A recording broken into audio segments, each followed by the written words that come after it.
Yes, sir. What is your position on foreign policy? How do you feel about the war in Iraq? I was supportive of the war in Iraq. I was not there when we went in or made those decisions, but I certainly agreed that Iraq was crucial in funding terrorism all around the world. And whether there were weapons of mass destruction there or not, or whether they were there when we went in to find them or not, didn't make a major difference to me. It was the fact that they were assisting in funding Al-Qaeda at the very least, and training what went on. Afghanistan are supported. There's clear evidence that they were involved in the 9/11. But more than that, they were involved back with the Cole, USS Cole, with the first Twin Towers bombing that went on, and Somalian attacks as well. So I think as far as foreign policy, if you're asking where I stand in the war and dealing with going in and using our resources, as long as it has a key component related to our Americans' freedom, at the very least we have to be there.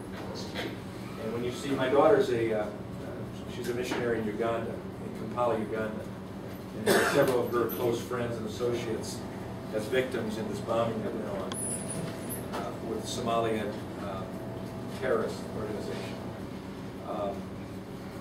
That's the type of thing that we have prevented since 9/11 here in the United States. We know that there are numerous plans still being implemented to have similar attacks right here, and it starts over there.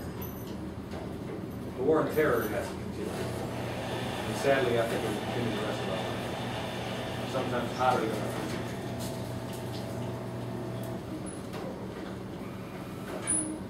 Other questions?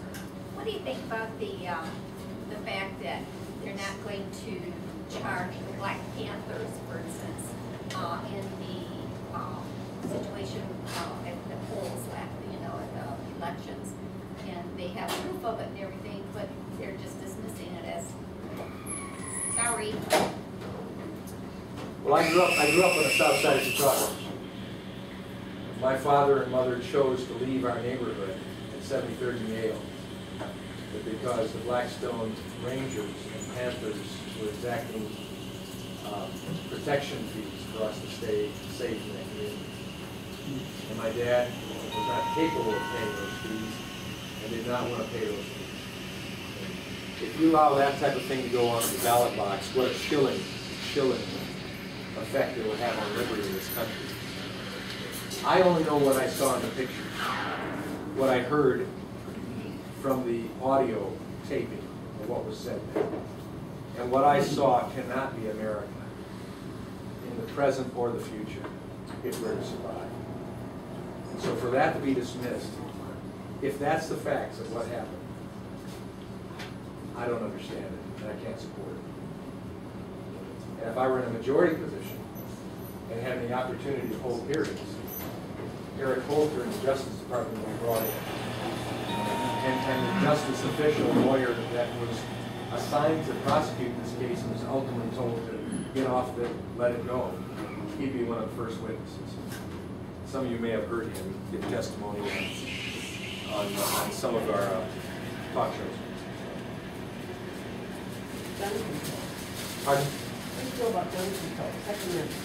I think law-abiding citizens ought to control their own guns.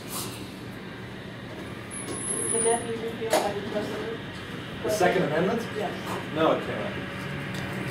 Wasn't a prior president, didn't he repeal prohibition amendments? Not that I'm aware of. The Constitution, the only one way to repeal it is by a vote of the people.